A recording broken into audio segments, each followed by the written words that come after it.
اللهم صل على محمد وعلى آل محمد كما صليت على إبراهيم وعلى آل إبراهيم إنك حميد مجيد.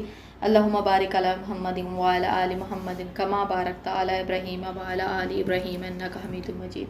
رب زدني علما رب اشرح لي صدري ويسر لي أمري واحلل عقدة من لساني يفقهوا قولي. السلام علیکم ورحمۃ اللہ وبرکاتہ. ہم آج 30ویں پارے کی دوسری سورہ پڑھیں گے. بسم اللہ الرحمن الرحیم. والنازعات غرقا والناشطات نشطا والسابحات سبحا فالسابقات سبقا فالمدبرات امرا. یہ جو شروع کی 5 آیتیں ہیں نا، ان کو میں نے ابھی پڑھا ہے، اور یہ شروع کی 5 آیتوں میں ذکر ہے فرشتوں کے بارے میں، ان کے کاموں کے بارے میں، اور انسانوں کا بھی بیچ میں، اس سینس میں. اب پہلی آپ آیت دیکھ لیں، اس سے آپ کو سمجھ میں آ جائے گا کہ والنازعات غرقا کا مطلب کیا ہے، کہ ڈوب کر سختی سے کھینچنے والوں کی قسمیں کھائی گئی ہیں، فرشتوں کی قسمیں کھائی ہیں اللہ تعالیٰ نے. اب یہ ہے کہ ڈوب کر سختی سے کھینچنے والوں کی قسم سے مراد یہ ہے کہ جیسے فرشتے ہیں، فرشتے انسان کی جان نکالتے ہیں، تو انسان کی جان جو ہے وہ اس کے اندر روح کو نکالنا ہوتا ہے، ٹھیک ہے. تو وہ اپنی روح، یعنی کہ فرشتے جو روح فارم میں، نور فارم میں ہوتے ہیں، وہ جا کے انسان کے اندر اس کی روح نکالتے ہیں. اب یہ اگر تو وہ مسلمان ہے، مومن ہے، تو اس کی روح جو ہے وہ آسانی سے نکل جائے گی. لیکن اگر وہ گنہگار ہے، شرک کرتا ہے، کافر ہے، تو اس کی روح جو ہے بڑی سختی سے نکالی جاتی ہے، ٹھیک ہے، بڑے ہی اس کو تکلیف ہوتی ہے. تو یہ ہے کہ ڈوب کر سختی سے کھینچنے والوں کی قسم، یہ فرشتوں کی، ان فرشتوں کی قسم کھائیے جو کہ گنہگار لوگوں کی جان نکالتے ہیں. والناشطات نشطا، یعنی کہ بند کھول کر چھڑا دینے والوں کی قسم. یہ اس طرح سے ہے جیسے گرہ کھولی جاتی ہے نا، نیک بندوں کی روح کے بارے میں ہے کہ ان کی جو نکالی جاتی ہے نا جان، فرشتے نکالتے ہیں، وہ بڑی ہی ایسے نکالتے ہیں جیسے کوئی گرہ آپ نے کھولی ہے اور آسانی سے ان کی جان نکل گئی. والسابحات سبحا، اور تیرنے پھرنے والوں کی قسم. تیرنے پھرنے والوں کی قسم سے مراد یہ ہے کہ جیسے فرشتے روح نکالتے ہیں، جیسے میں نے پہلے بتایا کہ وہ اوبیسلی انسان کی روح نکالنی ہے نا انہوں نے. جسم کو اگر جیسے ہمارے یہاں اللہ معاف کرے کسی کی جان نکلنی ہو تو وہ اس کا مرڈر کیا جائے تو اس کو، تو اس کی باڈی کو نقصان پہنچایا جاتا ہے نا، اس کی روح کو نہیں کھینچا جاتا. وہ تو فرشتے یہ کام کرتے ہیں. تو فرشتے کیا کرتے ہیں، اس کی روح کے اندر گھستے ہیں اور پھر اس کے جسم کے اندر سے، جیسے ایک آپ اگزامپل دے سکتے ہیں کہ جو غوطہ خور ہوتے ہیں وہ سمندر کے اندر جاتے ہیں اور پھر وہاں سے موتی نکالتے ہیں یا جو بھی ان کو چاہیے ہوتا ہے. تو اسی طرح سے فرشتے انسان کی روح کے اندر جاتے ہیں غوطہ کھانے کے سے انداز میں، اور وہاں سے اس کی روح نکال کے کھینچ کے اس کے جسم سے نکالتے ہیں، ٹھیک ہے. تو یہ پھر تیرنے پھرنے والوں کی قسم اللہ تعالیٰ نے یہاں پر کھائی ہے، یہ بھی فرشتوں کی قسم ہے. آگے دیکھ لیں. فالسابقات سبقا، پھر دوڑ کر آگے بڑھنے والوں کی قسم. یہ ایسے فرشتوں کی قسم ہے کہ جیسے اللہ تعالیٰ انبیاء کے لیے وحی دیتے تھے، تو وحی جو ہے وہ فرشتوں کے ذریعے سے انبیاء تک جاتی تھی. تو فرشتے جو ہیں وہ اتنی سپیڈ میں وہاں سے لے کے نکلتے تھے کہ کسی بھی شیطان کی یا کوئی بھی ایسے شیطانی ایسی مخلوق ہے کہ ان کو کوئی گنسن نہ لگ سکے اور ان کو پتہ نہ چل سکے، اور اتنی سپیڈ میں وہ وہاں سے آگے بڑھتے تھے. اور وہ جو وحی، وہ پیغام جو اللہ تعالیٰ کی طرف سے ہوتا تھا، وہ کسی بھی انبیاء جیسے حضرت ابراہیم کو دینا ہے یا حضرت موسیٰ کو دینا ہے یا آپ صلی اللہ علیہ وسلم تک وحی پہنچانی ہے، تو وہ اس طرح سے تیزی سے پہنچاتے تھے. تو اسی لیے لکھا ہوا کہ پھر دوڑ کر آگے بڑھنے والوں کی قسم. آگے دیکھیں. فالمدبرات امرا، پھر کام کی تدبیر کرنے والوں کی قسم. تو یہ اللہ تعالیٰ نے بتایا ہوا کہ جیسے فرشتوں کو اللہ تعالیٰ کام بتاتے ہیں، تو فرشتوں کو آپ کو پتہ ہے ان کے اندر ہمارے انسانوں جیسی سنس تو نہیں ہوتی ہے کہ انہوں نے اپنی چوائس رکھی ہوئی ہے. جیسے ہم انسان ہیں، ہمارا دل کیا ہم نے نماز پڑھ لی، نہیں دل کیا تو نہیں پڑھی. لیکن یہ اللہ کا حکم تو ہوتا ہے نا، اذان تو ہوتی ہے، ہم سب تک پہنچتی ہے. تو فرشتے کیا کرتے ہیں کہ جیسے ہی ان کو اللہ کا حکم ملتا ہے، وہ بہت ہی ان کو سبقت لے جانے کا ہوتا ہے کہ ہم ایک دوسرے سے سبقت لے جائیں اور ہم یہ کام کرنے بس کسی طرح سے. تو پھر کام کی تدبیر کرنے والوں کی قسم، کہ وہ اللہ تعالیٰ جو ہیں وہ فرشتوں کے ذریعے جو کام کروا رہے ہوتے ہیں ان کے بارے میں بات کی گئی ہے کہ وہ کس طرح سے ان کو اللہ تعالیٰ کام دیتے ہیں اور وہ اپنی حکمت عملی سے اس کام کو سر انجام دیتے ہیں. جیسے آپ کہہ سکتے ہیں بارش برسانے کے لیے فرشتہ ہے، تو بارش برسانے والا فرشتہ کیا کرتا ہے، اللہ کے حکم کا انتظار کرتا ہے، جیسے ہی ان کو حکم ہوتا ہے اور وہ اللہ تعالیٰ کے حکم سے وہ کام کر دیتے ہیں. یوم ترجف الراجفہ. اب آگے کی آیتیں جو ہے تقریباً آیت نمبر 14 تک ہمیں نظر آئیں گی. ساری آیتیں ہیں اس میں قیامت سے ریلیٹڈ ہیں ساری، ٹھیک ہے. جس دن کانپنے والی کانپے گی، یہ زمین کا ذکر ہے. کون کانپے گی؟ سور پھونکا جائے گا اور زمین ایسے تھر تھرائے گی جیسے ارتھ کوئک آتا ہے اور اس میں وائبریشن ہوتی ہے، ٹیکٹونک پلیٹس ہلتی ہیں اور پھر وہ ایک موومنٹ ہوگی پوری زمین کے اندر. تتبعها الرادفہ قلوب یومئذ واجفہ. اس کے بعد ایک پیچھے آنے والی پیچھے آئے گی، ایک آواز پہلے ہوگی، اس کے بعد دوسری آواز آئے گی. بہت سے دل اس دن دھڑکتے ہوں گے، اور اس دن دھڑکتے سے مراد کہ ہر دل کو پتہ ہوگا کہ اس کے کیا کارنامے میں وہ کیا کر کے دنیا میں آیا اور اس نے کیا بھگتنا آگے، سب کچھ کلیئر ہو جائے گا اس کو. تو دل دھڑکنے ہی ہے. اپنا رزلٹ جب ہمارا آتا ہے، جب فرسٹ ایئر سیکنڈ ایئر کا، میٹرک کا، 9 10 کا، بورڈ کے ایگزامس کے بعد رزلٹ آتا ہے تو دل کیسے اسٹوڈنٹس کے اپنے قابو میں نہیں ہوتے ہیں، ہارٹ بیٹ تیز ہو جاتی ہے کہ اب ہمارا رزلٹ آئے گا، پورے سال کا کارنامہ ہمارے پیرنٹس کے سامنے آئے گا. تو یہاں پہ اللہ تعالیٰ کے سامنے ہوگی ہر چیز. اب اسقارها خاشیہ یقولون انا لمردودون فی الحافرہ اذا کنا عظاما نخرہ قالوا تلک اذا کرۃ خاسرہ فانما ہی زجرۃ واحدہ فاذا ہم بالساہرہ. جن کی نگاہیں نیچی ہوں گی کہتے ہیں کہ کیا ہم پہلی کسی حالت کی طرف بھی لوٹائے جائیں گے، کیا اس وقت جب کہ ہم بوسیدہ ہڈیاں ہو جائیں گے. کہتے ہیں کہ پھر تو یہ لوٹنا نقصان دہ ہے. معلوم ہونا چاہیے وہ تو صرف ایک خوفناک آواز ہے کہ جس کے پیدا ہوتے ہی وہ ایک دم میدان میں جمع ہو جائیں گے. اب یہ دوبارہ سے قیامت کا منظر ہے پورا کا پورا، اور یہ انہی لوگوں کے بارے میں جو مکہ کے لوگ کہا کرتے تھے جب آپ صلی اللہ علیہ وسلم نے پہلے ان سے مطلب اللہ تعالیٰ کا پیغام وہی پہنچائی تو وہ کہتے تھے کہ کیا ہم پہلے سے زندہ ہو جائیں گے، جیسے ہم نے پچھلی سورہ میں بھی پڑھا تھا. اور میں نے آپ کو بتایا تھا کہ یہ 29 اور 30ویں پارے کی جو صورتیں ہیں جتنی بھی آیات آپ پڑھیں گے ان میں زیادہ تر آپ کو قیامت کا ذکر نظر آئے گا کہ اللہ تعالیٰ نے ڈرایا ہے پہلے کہ ڈرو.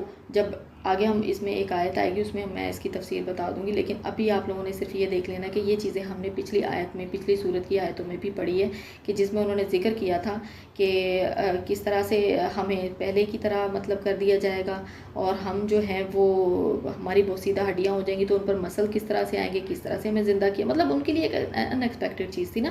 ایک بندہ جو کسی چیز کو مانے ہی نہ، اس کا سینس، اس کا دماغ ہی وہاں تک نہیں جا رہا، پہنچ ہی نہیں پا رہا اس کا دماغ وہاں تک، تو وہ کیا مطلب وہ کچھ بھی کہہ سکتا ہے نا. تو جو بندہ کچھ نہیں جانتا نا وہ کچھ بھی کہہ سکتا ہے.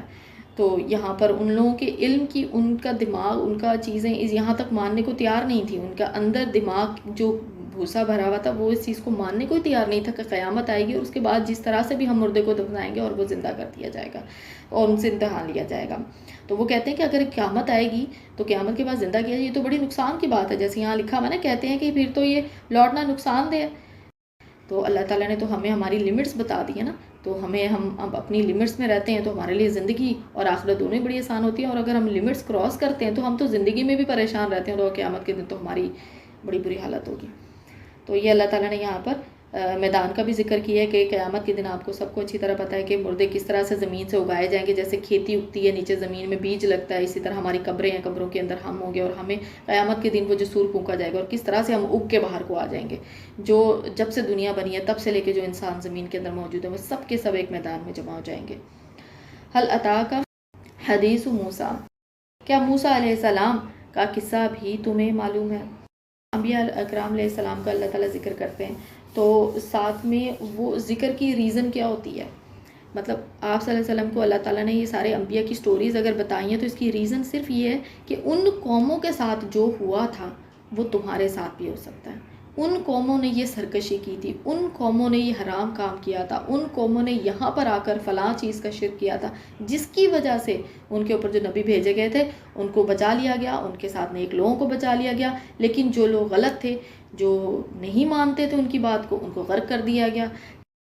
اذ ناداہ ربہ بالواد المقدس طویٰ اذهب الی فرعون انہ طغیٰ فقل هل لک الی ان تزکی وأهدیک الی ربک فتخشی فأراه الآیۃ الکبریٰ فکذب وعصی ثم ادبر یسعی فحشر فنادی فقال انا ربکم الأعلی فأخذہ اللہ نکال الآخرۃ والأولی. کہ یہاں تک سارا انہوں نے فرعون کا ذکر کیا اللہ تعالیٰ نے. تو جب کہ انہیں ان کے رب نے پاک میدان طویٰ میں پکارا کس کو پکارا؟ حضرت موسیٰ کا ذکر ہو رہا ہے. تو حضرت موسیٰ علیہ السلام اپنی بیوی کے ساتھ مدین سے واپس جا رہے تھے کوہ طور کی طرف، ٹھیک ہے، اور وہاں میدان طوبہ میں ان کا گزر ہوا، اور وہاں پہ انہوں نے، جیسے سردی کا موسم تھا تو وہاں پہ ان کو آگ کی طلب ہوئی کہ میں کہیں پہ آگ ڈھونڈ کے لاتا ہوں. انہوں نے وہاں پہ اپنی وائف کو کہا کہ آپ رکیں، میں آگ کی تلاش میں ہوں، میں جاتا ہوں وہاں سے آگ تلاش کر کے آتا ہوں. تو جب وہ تھوڑا سا آگے گئے تو وہاں پہ اللہ تعالیٰ کی طرف سے ان کو اللہ تعالیٰ کا کلام ہوا اور نبوت اور رسالت سے ان کو نوازا گیا. اذهب الى فرعون انه طغى، کہ تم فرعون کے پاس جاؤ، اس نے سرکشی اختیار کر لیا. اللہ تعالیٰ نے جب رسالت دی تو نبوت دی، رسالت دی، حضرت موسیٰ علیہ السلام بھی 40 سال کی عمر میں تھے اس وقت. تو ان کو جب رسالت دی گئی، اللہ تعالیٰ نے اپنے کلام کے بارے میں بتایا سارا کچھ. پھر اس کے بعد ان کو ایک مشن، جسے کہتے ہیں انبیاء کرام کو، آپ نے دیکھا ہوگا جتنی بھی آپ انبیاء کرام کی سٹوریز پڑھتے ہیں تو ان کی اقوام کا ذکر ہے. اس کا مطلب ہے کہ ان کو قوموں کی طرف بھیجا جاتا تھا کہ یہ فلاں قوم ہے، یہ سرکش ہو چکی ہے، یہاں تک جاؤ اور ان کو اللہ تعالیٰ کا پیغام بتاؤ کہ اللہ کون ہے، خدا کون ہے، تم کس کو پوج رہے ہو، اس دنیا کو کس نے بنایا ہے، یہاں پہ بہت سارے خدا نہیں ہیں، یہاں پہ ایک خدا ہے، ایک اللہ ہے، ٹھیک ہے. تو یہاں پہ فرعون کی طرف ان کو بھیجا گیا کہ تم فرعون کے پاس جاؤ، اس نے سرکشی اختیار کر لی ہے، اس سے کہو کہ کیا تو اپنی درستگی اور اصلاح چاہتا ہے. یہ حضرت موسیٰ کو کہا کہ تم فرعون سے پوچھو کہ تم اپنی اصلاح چاہتے ہو کہ تم اتنا غلط کر رہے ہو. کیونکہ بنی اسرائیل کو انہوں نے، فرعون نے بنی اسرائیل جو قوم تھی اس کو بالکل نچلے درجے کی قوم سمجھا ہوا تھا، اللہ معاف کرے، نیچ قوم سمجھا ہوا تھا، اور ان سے کام لیے جاتے تھے، ان پہ ظلم کیے جاتے تھے، ہر طرح کا تشدد کیا جاتا تھا، ان کے رائٹس کا تو سوال ہی پیدا نہیں ہوتا، ٹھیک ہے. تو اب یہ یہاں پر ذکر کیا جا رہا ہے کہ کیا فرعون سے پوچھو کہ تم اپنی اصلاح چاہتے ہو، اگر چاہتے ہو تو، اور یہ کہ میں تجھے میرے رب کی راہ دکھاتا ہوں، ٹھیک ہے، اور ڈرانے کے لیے آیا ہوں میں تمہیں. کو حضرت موسیٰ نے فرعون سے کہا کہ میں تمہیں ڈرانے کے لیے آؤں. اب یہ دیکھو ڈرانے کا ذکر آگے آئے گا تو آپ لوگوں نے غور رکھنا ہے اس بات پہ، ٹھیک ہے. بس اسے بڑی نشانی دکھائی. تو حضرت موسیٰ کو اللہ تعالیٰ نے کچھ نشانے، کچھ معجزے جو کہ انبیاء کرام کو ملے تھے، ان میں حضرت موسیٰ بھی تھے. تو ان کو عصا دیا گیا تھا. تو عصا میں آپ کو پتہ ہے اچھی طرح سے کہ وہ سانپ کس طرح سے، اژدہے کی شکل کا سانپ، بہت بڑی ایک اس میں بنا ہوا سانپ ہوتا تھا، اور وہ عصا کو جب پھینکتے تھے تو وہ بن جاتا تھا. پھر بھی وہ جھٹلاتا اور نافرمانی کرتا رہا اور الگ ہٹ کر کوششیں کرنے لگا. پھر سب کو جمع کر کے بآواز بلند کہنے لگا کہ تم سب کا رب میں ہی ہوں. اب دیکھیں یہاں پر آپ لوگوں کو وہ والا واقعہ تو یاد ہوگا کہ حضرت موسیٰ کے مقابلے میں جب وہ حضرت موسیٰ ان کے پاس دعوت لے کے گئے تھے تو انہوں نے کیا کیا تھا کہ دنیا بھر سے اپنے جتنے بھی وہ جمع کر سکتے تھے جادوگر انہوں نے کیے، اور پھر انہوں نے عصا اپنے نیچے پھینکے اور وہ آنکھوں کا دھوکا سانپ بن گئے چھوٹے چھوٹے. لیکن جادوگر کو تو پتہ ہوتا ہے نا، جو بھی کسی چیز کا ماہر ہوتا ہے نا، اس شخص کو پتہ ہوتا ہے کہ میری کیپیبلٹی کیا ہے، میں کہاں تک کام کر سکتا ہوں، کہاں تک یہ ٹرو ہے. تو جادوگروں کو کچھ سمجھ آ گئی تھی اس وقت جب حضرت موسیٰ علیہ السلام نے اپنا عصا نیچے پھینکا اور وہ اژدہا بن گیا، اور اس نے سارے جتنی بھی نیچے چھوٹے چھوٹے سانپ ان جادوگروں کے بنے ہوئے تھے ان سب کو نکل لیا.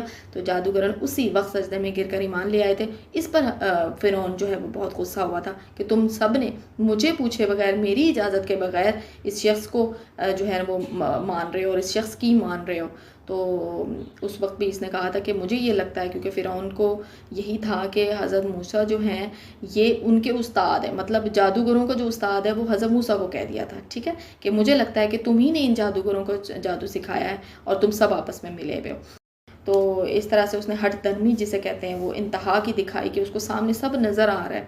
تو اس کے باوجود اس نے اپنی بات پہ وہ قائم رہا کہ نہیں میں ہی ٹھیک ہوں اور تم سب غلط ہو. اس نے اپنی قوم کو جمع کر کے اور ان کو کہا کہ میں ہی رب ہوں. اب یہ میں ہی رب کو مطلب کیا ہے، کیونکہ لوگوں کو تو پتا تھا نا کہ یہ جو فرعون ہے، فرعون تو ایک وہ ہے نا، آپ کہہ سکتے ہیں اس کو ٹائٹل ہے. جیسے اگر ہم مصر کی بات کرتے ہیں تو مصر کے جتنے بھی مطلب بادشاہ آتے تھے، اب اس کو آپ کہہ سکتے ہیں کہ فرعون جیسے پہلے فرعون تھا، فرعون نمبر 1 2 3 4 اس طرح کر کے آپ کیلکولیشن اگر کرنا چاہیں تو ان کے بادشاہوں کو جو ٹائٹل تھا وہ فرعون تھا. پھر اس کے بعد روم کے بادشاہ جو ہوتے تھے ان کا کیسر تھا. پھر اس کے بعد پرشین امپائر کے جو بادشاہ ہیں وہ کیسرا کہلاتے تھے، اور اس کے علاوہ حبشہ کے نجاشی. تو یہ جو فرعون ہے، فرعون بیسیکلی ٹائٹل ہے، نام نہیں ہے، ٹھیک ہے، کہ ہم کہیں کہ وہ بادشاہ کا جو بھی بادشاہ اس کا نام ہی فرعون تھا، ایسا نہیں تھا، ٹھیک ہے. اس نے خدائی کا دعویٰ کیا تھا. خدائی کے دعوت سے یہ مطلب نہیں تھا کہ میں کوئی کریٹر ہوں، مطلب میں کریٹ نہیں کرتا کسی چیز کو، لیکن اس نے سیاسی طور پہ، جیسے کسی کے پاس اتھارٹی ہو ہمارے ہاں اور وہ اپنے آپ کو سمجھے کہ میں تو سب کر سکتا ہوں، میں کسی کی جان لے بھی سکتا ہوں، میں کسی کی جان بخش بھی سکتا ہوں، ٹھیک ہے، تو وہ میں والا جو کام ہے نا، وہ اس کو اپنی اتھارٹی کے لحاظ سے اپنے آپ کو رب کہتا تھا کہ میرے اختیار میں سارا کچھ، میں کچھ بھی کر سکتا ہوں. تو اس نے سب کو جمع کر کے کہا کہ میں تم سب کا رب ہوں. فَأَخَذَهُ اللَّهُ نَكَالَ الْآخِرَةِ وَالْأُولَىٰ، تو سب سے بلند و بالا اللہ نے بھی اسے آخرت کے اور اس دنیا کے عذاب میں گرفتار کر لیا. پانی کے اندر جب حضرت موسیٰ گئے ہیں اور عصا پھینکا تو وہ جب الگ الگ ہو گیا اور اپنی قوم کو وہ لے کر گئے ہیں، تو پیچھے سے جب فرعون آیا تو اسے لگا کہ ہمارا تو راستہ ہموار ہے، ہم بھی اسی راستے سے گزر جائیں گے جہاں سے حضرت موسیٰ جا رہے ہیں. اور پھر ساتھ ہی کیا ہوا کہ جیسے انہوں نے پاؤں رکھا زمین کے اندر، اور وہ زمین جو ہے وہ خشک تھی اس وقت، لیکن جب انہوں نے پاؤں رکھا تو وہ دوبارہ سے دونوں سمندر مل گئے آپس میں. تو اس طرح سے جو ہے وہ فرعون غرق ہو گیا تھا. اِنَّ فِي ذَلِكَ لَعِبْرَةً لِمَن يَخْشَىٰ، بے شک اس میں اس شخص کے لیے عبرت ہے جو ڈرے. اب دیکھو یہاں پہ دوبارہ ڈر کی بات آ گئی. میں نے پہلے کہا تھا نا کہ ڈرنے والی بات کو آپ نے دماغ میں رکھنا ہے کہ پہلے اس نے فرعون کو حضرت موسیٰ علیہ السلام نے کیا کہا تھا کہ میں تمہیں ڈرانے کے لیے آیا ہوں، اللہ سے ڈرانے کے لیے آیا ہوں، ٹھیک ہے. اور ان ساری جو 29واں پارہ اور 30واں پارہ ہے، اس میں ڈر سنانے، یہ قیامت کا ذکر کس لیے ہے کہ جس شخص کے اندر ڈر ہوگا، ٹھیک ہے، جس شخص کے اندر ڈر ہوگا نا، قیامت کا ہو یا دنیا میں بھی مصیبتوں کا ڈر ہوگا، قیامت کا بھی ڈر ہوگا، آخرت کا، قبر کا ڈر ہوگا، وہ شخص اللہ تعالیٰ کی بات کو مانے گا، وہ شخص ایمان لائے گا، وہ شخص گناہوں سے بچے گا، وہ شخص ہر طرح کے وہ کام کرے گا جو اللہ تعالیٰ کو پسند ہے، ٹھیک ہے. تو ڈر بیسیکلی انسان کے اندر ضروری ہے. جس طرح سے ہم عام طور پہ کہتے ہیں نا کہ اللہ تو بڑا غفور الرحیم ہے، اللہ بخشنے والا ہے، اور یہ بہت سارے آپ نے ایکٹر لوگوں کو دیکھا ہوگا جو کہ بہت زیادہ مطلب اپنی فیلڈ کے اندر چل رہے ہوتے ہیں آگے، لیکن وہ ساتھ بہت سارے باقی ایسے کام کر رہے ہوتے ہیں چیریٹی والے، جس سے ان کو لگتا ہے کہ یہ بیلنس ہو جائے گا نا، ہم یہ چیریٹی والے یا باقی کام کرتے رہیں گے تو بیلنس ہو جائے گا. تو اللہ تعالیٰ کے ساتھ جس نے جنگ کی تھی یا جس نے جنگ کا اعلان کیا کہ میں تیرے بندوں کو بہکاؤں گا، جو کہ شیطان ہے، تو شیطان بیسیکلی کیا کرتا ہے، شیطان انسان کو یہ چیز بھی دماغ میں اس کے ڈالتا ہے کہ یار اللہ بڑا غفور الرحیم ہے، وہ تو پوری کائنات کا مالک ہے، وہ بخش دے گا، وہ تم کوئی مسئلہ نہیں ہے، اس کے لیے بخشنا کون سا مسئلہ، اس نے تو بخشنا ہے، اللہ تعالیٰ نے تو اپنی رحمت سے بخشنا ہے، ہماری عبادتوں نے نہیں ہمیں بخشوانا، ہمیں اللہ تعالیٰ کی رحمت سے ہم نے بخشنا ہے، اپنے آپ کو بخشوانا ہے، ٹھیک ہے. تو جو شیطان کے بہکاوے میں آ کے ہم جو دل میں آتا ہے کرتے چلے جاتے ہیں، اور ہم نے اپنے آپ کو کھلی چھوٹ دی ہوتی ہے، تو یہ جو کھلی چھوٹ ہے نا، یہ ہمیں بڑا نقصان پہنچاتی ہے. یہاں پہ ڈر نہیں ہوتا، تو ہمیں بیسیکلی اپنے دلوں میں اللہ تعالیٰ کا خوف بھی رکھنا ہے، ڈر بھی رکھنا ہے، اور محبت بھی رکھنی ہے، لیکن محبت ہمیں بعد میں رکھنی ہے، ڈر ہمیں پہلے رکھنا ہے تاکہ ہم گناہوں سے بچے رہیں. تو بیسیکلی یہاں پہ جو ڈر والی بات کی ہے کہ جس شخص میں ڈر ہوگا نا، وہی اس چیز کو سمجھے گا کہ ہاں بھئی ہم نے قیامت کی جو ایک منظر ہے پورا، جب وہ آنکھوں کے آگے آتا ہے تو انسان جو ہے وہ سوچنے پہ مجبور ہو جاتا ہے کہ یا اللہ اس دن ہم کس ہاتھ میں اپنا نامہ اعمال لے کے کھڑے ہوں گے، دائیں یا بائیں میں. تو اللہ تعالیٰ ہم لوگوں کو اس دن کی جو امتحان ہوگا اس میں پاس کرے، آمین. انتم اشد خلقا ام السماء بناها رفع سمكها فسواها واغطش ليلها واخرج ضحاها والارض بعد ذلك دحاها اخرج منها ماءها ومرعاها والجبال ارساها متاعا لكم ولانعامكم فاذا جاءت الطامة الكبرى يوم يتذكر الانسان ما سعى. آگے پھر اللہ تعالیٰ نے اب اپنی نعمتیں کچھ گنوائی ہیں، اور وہ نعمتیں ہم نے پچھلی سورہ میں بھی پڑھی تھی کہ جیسے کیا تمہارا پیدا کرنا سخت ہے یا آسمان کا، ایسے ہی ہے نا کہ ایک انسان کو پیدا کرنا زیادہ مشکل کام ہے، یا جو اتنا بڑا آسمان ہے کہ جہاں چلتے جاؤ وہ آسمان ختم نہیں ہوتا. آپ ٹرین کا سفر کر لیں، آپ جہاز کا سفر کر لیں، آپ بس گاڑی سے سفر کر لیں، اتنا بڑا آسمان، اتنی اونچائی پہ آسمان، اور ہم اس کو دیکھتے ہیں تو ہمیں اس چیز کا کوئی ڈر نہیں ہوتا کہ یہ آسمان ہمارے سر پہ گر جائے گا، نعوذ باللہ، ٹھیک ہے. تو اللہ تعالیٰ کے لیے انسان کو بنانا جو ہے وہ آسان ہے کہ آسمان کو بنانا آسان ہے. اللہ تعالیٰ نے اپنی مخلوقات گنوائی ہیں، ٹھیک ہے. اس کی بلندی اونچی کی کہ پھر اسے ٹھیک ٹھاک کر دیا. ایسا یہ خوبصورت بنایا اللہ تعالیٰ نے، دن میں سورج ہوتا ہے، رات میں چاند ستارے آ جاتے ہیں، کتنا خوبصورت آسمان ہو جاتا ہے. اس کی رات کو تاریک اور اس کے دن کو روشن بنایا. اور اس کے بعد زمین کو ہموار بچھا دیا، اس میں سے پانی اور چارہ پیدا کیا اور پہاڑوں کو مضبوط کاٹ دیا۔ یہ سب تمہارے اور تمہارے جانوروں کے فائدے کے لیے ہے، ٹھیک ہے۔ اب یہ دیکھیں، یہ اللہ تعالیٰ نے نعمتیں گنوائی، یہ ہم نے پچھلی سورہ میں بھی پڑھی تھی۔ پھر اس کے بعد اللہ تعالیٰ کیا کہہ رہے ہیں، پس جب وہ بڑی آفت قیامت آ جائے گی، پھر قیامت کا ذکر ہے، نعمتوں کے بعد پھر قیامت کا ذکر ہے کہ آبزرو کرو، آپ کے آس پاس چیزیں ہیں نا، آپ باہر نکلتے ہیں، گھر سے باہر نکلتے ہیں تو آپ دیکھیں، زمین کو دیکھیں، آسمان کو دیکھیں، پھر اس کے بعد چرند پرند کو دیکھیں، پرندے کیسے ہواؤں میں اڑے ہوتے ہیں، پھر اس کے بعد درختوں کو، ہر چیز کو دیکھ کے آبزرو کریں اللہ تعالیٰ کی شان کا۔ ہم اس کی شان تک پہنچ نہیں پاتے کہ جس طرح سے اللہ تعالیٰ نے یہ پوری دنیا بنائی ہے، اس کے لیے دوبارہ انسان کو پیدا کرنا تو کوئی مشکل کام نہیں ہے۔ جو ان قیامت کا ذکر کر رہے ہیں، قیامت کا اس وقت ان کو انکار کرتے تھے وہ، تو ان کو بار بار یہ چیزیں گنوا کے کہا جا رہا ہے، اور ہمیں بھی کہا جا رہا ہے، کیونکہ یہ تو قرآن پاک ہر طرح کے وقت کے لیے کہ اللہ تعالیٰ نے کس طرح سے یہاں پہ دوبارہ سے قیامت کا ذکر کیا ہے کہ جب اللہ تعالیٰ یہ سب بنا سکتا ہے تو قیامت بھی آ سکتی ہے۔ یوم یتذکر الانسان ما سعی، جس دن کہ انسان اپنے کیے ہوئے کاموں کو یاد کرے گا، وبرزت الجحیم لمن یری، اور ہر دیکھنے والے کے سامنے جہنم ظاہر ہو جائے گی۔ ایسا ہی ہوگا، ہمیں اس وقت پتہ ہوگا کہ ہم دنیا میں کیا زندگی گزار کے آئے ہیں اور ہم نے کس طرح کا وقت گزارا ہے، کس آزادی کے ساتھ ہم نے زندگی گزاری ہے، تو ہم سب کو پتہ ہوگا، اپنے اپنے گریبانوں میں ہم جھانکیں گے اس وقت۔ اور پھر اس کے بعد جہنم جو ہے وہ سب کے سامنے ایک تصویر کی شکل میں، جیسے اگر ہم کہتے ہیں کہ جب کوئی مقابلے ہوتے ہیں تو اس میں ٹرافی سامنے رکھ دی جاتی ہے، اور وہ سارے جیتنے والی ٹیم اور ہارنے والی ٹیم کا تو بعد میں پتہ چلتا ہے، لیکن ٹرافی سامنے سب کو نظر آ رہی ہوتی ہے، ٹھیک ہے۔ تو اسی طرح سے قیامت کے دن دوزخ کا منظر دکھا دیا جائے گا کہ یہ دوزخ ہے، ٹھیک ہے۔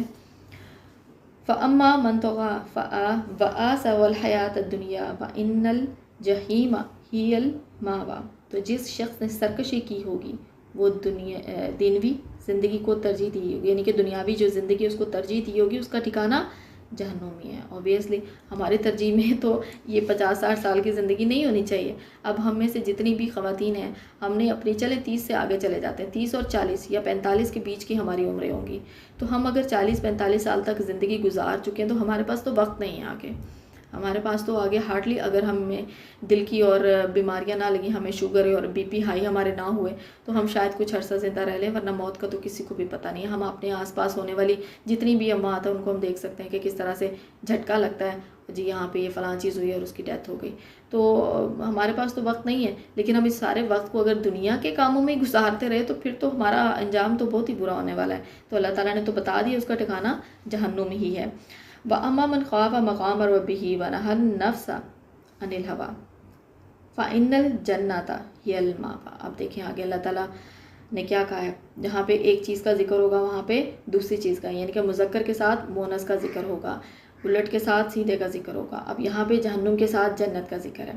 ہاں، جو شخص اپنے رب کے سامنے کھڑے ہونے سے ڈرتا رہا ہوگا اور اپنے نفس کو خواہش سے روکا ہوگا، اس کا ٹھکانہ جنت ہی ہے۔ یہاں پہ اللہ تعالیٰ نے یہ بھی بتا دی کہ بھی کون سے کام کرو گے، ڈرتے رہو گے، اپنے نفس کو قابو میں رکھو گے۔ تم اکیلے ہو، تمہارے پاس موبائل ٹیکنالوجی موجود ہے، لیکن تم اس کا غلط استعمال نہیں کر رہے ہو، تمہیں پتہ ہے کہ تم اکیلے ہو اور تمہیں اللہ تعالیٰ دیکھ رہا ہے، تو جنت ہی جنت ہے۔ اللہ تعالیٰ ہم سب کو جنت الفردوس میں جگہ دے ہماری موت کے بعد۔ یسألونک عن الساعۃ ایان مرساها فیما انت من ذکرها الی ربک منتہاها انما انت منذر من یخشاها۔ اب یہاں پہ دیکھیں کیا ہو رہا ہے کہ جب آپ صلی اللہ علیہ وسلم ان کو بتایا کرتے تھے نا کہ قیامت آئے گی اور قیامت کے بعد یہ جتنے بھی کام تم کرتے ہو دنیا میں، یہ سارے کے سارے تم سے پوچھا جائے گا، حساب لیا جائے گا، تو اس وقت وہ بار بار بولتے تھے کہ قیامت کب آئے گی۔ تو لوگ آپ سے قیامت کے قائم ہونے کا وقت دریافت کرتے ہیں، ٹھیک ہے۔ آپ کو اس کے بیان کرنے سے کیا تعلق، یعنی کہ قیامت سے ڈرانے کے لیے آپ صلی اللہ علیہ وسلم آئے تھے نا، وہ تو آگے لکھا ہوا ہے، اس کے علم کی انتہا تو اللہ کی جانب ہے، آپ تو صرف اس سے ڈرتے رہنے والوں کو آگاہ کرنے آئے ہیں۔ اب یہاں پہ دوبارہ سے ڈرتے رہنے کا ذکر کہ جو انسان ڈرتا ہی نہیں ہے، جس کو پرواہ ہی نہیں ہے کہ میرے ساتھ مرنے کے بعد کیا ہوگا، ٹھیک ہے، تو وہ تو پھر جو مرضی کرے، لیکن جو شخص ڈرتا ہے اس کو آپ قیامت کے بارے میں بتائیں. اور اس وقت ایسا ہی تھا کہ آپ صلی اللہ علیہ وسلم جب تبلیغ کرتے تھے، جب لوگوں کو وحی کے بارے میں بتاتے تھے، تو اللہ تعالیٰ کا پیغام بتاتے تھے، ان تک پہنچاتے تھے، تو وہ جو ہیں وہ سننا گوارا نہیں کرتے تھے. لیکن آپ صلی اللہ علیہ وسلم بڑے پریشان ہو جاتے تھے کہ دیکھو میں ان لوگوں کو کیا بتا رہا ہوں، کیونکہ جس کے اوپر حقیقت آگاہ ہو جاتی ہے نا، وہ شخص بڑا ہی رحم کھاتا ہے، دوسروں کو دیکھتا ہے رحم کی نظر سے کہ دیکھو یہ کس طرف جا رہے ہیں، یہ جہنم کی طرف جا رہے ہیں، یہ آگ کی طرف جا رہے ہیں، ان کو روک لو. آپ صلی اللہ علیہ وسلم بہت زیادہ پریشان ہو جاتے تھے. تو اس پہ بھی آیات نازل ہوئی ہیں. آپ صلی اللہ علیہ وسلم کو کہا گیا ہے کہ آپ اپنی جان جوکھوں میں نہ ڈالیں. یہ جو قرآن پاک آپ کو دیا گیا ہے، یہ اس لیے نہیں دیا گیا کہ آپ اپنی جان کو ہلکان کرتے رہیں. جو آپ کی بات سنتے ہیں ان تک پیغام پہنچائیں، جو نہیں سنتے ہیں ان کو چھوڑ دیں، ان کے لیے اپنی جان کو اتنا پریشان مت کریں.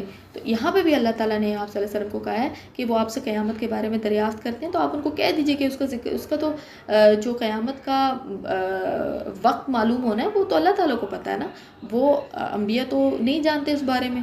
ٹھیک ہے.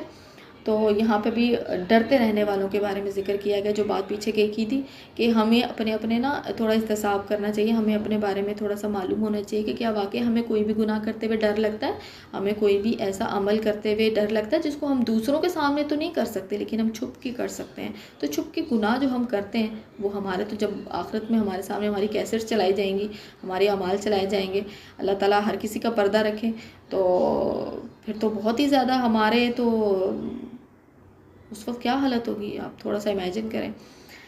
تو یہاں پہ ڈرتے رہنے والوں کا ذکر جو کیا گیا ہے وہ اسی لیے ہے کہ جو ڈرتے ہیں وہی قیامت کے دن بچنے کی، قیامت کے دن جو کچھ بھی ہوگا اس دن ان گناہوں سے بچنے کے لیے کہ اس وقت ہم پکڑے نہ جائیں. تو ہمارا اللہ تعالیٰ امتحان آسان کرے. کأنہم یوم یرونہا لم یلبسوا الا عشیۃ او ضحاہا. جس روز یہ دیکھ لیں گے، اب قیامت کے بارے میں اللہ تعالیٰ بتا رہے ہیں کہ جس روز یہ اسے دیکھ لیں گے تو ایسا معلوم ہوگا کہ صرف دن کا آخری حصہ یا اول حصہ ہی دنیا میں رہے ہیں. اب یہ دیکھ لیں، جس کا ذکر میں نے پچھلی سورہ میں بھی کیا تھا کہ اللہ تعالیٰ کا دن تو 1000 سال کا ہے. ٹھیک ہے. اب اللہ تعالیٰ کا دن اگر 1000 سال کا، تو obviously اللہ تعالیٰ تو بہت بڑے ہیں نا، بہت بڑے. اتنی بڑی کائنات بنا دی جنہوں نے، وہ خود کتنے بڑے ہوں گے. اور ان کی باقی چیزیں، فرشتوں کی ہم بات کریں، باقی مخلوقات کی بات کریں، دوزخ جہنم کی بات کریں، جنت کی بات، وہ کتنی بڑی ہوگی. تو اب دیکھیں کہ قیامت کا دن جو ہے وہ 50,000 سال کا ہوگا. تو اگر ہم تھوڑا سا ایسٹیمیٹ لگا لیں کہ 50-60 سال کی اگر ایک انسان کی زندگی ہے تو اس حساب سے تو بہت چھوٹی سی زندگی بنتی ہے. یہ کوئی 3-3.5 منٹ بنتے ہیں ہمارے. تو ہم جو ہے وہ اس چھوٹی سی زندگی کے لیے ہم اتنا زیادہ وقت اپنا سپینڈ کر دیتے ہیں، اور ہم ایسا کوئی بھی کام نہیں کرتے جس کے لیے ہمیں جو ہے وہ آخرت میں ہم سے پوچھا جائے گا. تو یہ دیکھ لیں اللہ تعالیٰ نے یہاں کیا بتایا کہ وہاں پہ انسان کیا سوچ رہا ہوگا کہ کتنی چھوٹی زندگی ہم سپینڈ کر کے آئے ہیں، کہ ہمیں ایسے لگ رہا ہے کہ جیسے ہم جو ہے وہ دن کا یا تو صبح کا حصہ تھوڑا سا گزارا ہے یا ہم نے کوئی شام کا حصہ گزارا ہے، یعنی کہ جسے کہہ لیں آدھا دن گزارا ہے. ٹھیک ہے. تو اللہ تعالیٰ ہم سب کو من چاہی زندگی نہیں بلکہ رب چاہی زندگی گزارنے کی توفیق دے، اور ہمیں جو ہے وہ نیک انسان بنائے، ہماری وجہ سے باقی لوگ بھی ہدایت کی راہ پہ چلیں. ہمیں اور کیا چاہیے. اور قرآن پاک کے ساتھ جڑے رہنے کے لیے آپ سب کا بہت بہت شکریہ. آج کی یہ تفسیر یہیں پہ ختم ہوتی ہے. انشاءاللہ ہم لوگ کوشش کریں گے کہ اسی ویک میں ہم سورہ عبس جو ہے وہ تیسری سورت سے 30ویں پارے کی وہ بھی ہم انشاءاللہ کر لیں. تو اللہ تعالیٰ ہم سب کا حامی و ناصر، اللہ تعالیٰ ہم لوگوں کو نیک بنائے. آمین ثم آمین.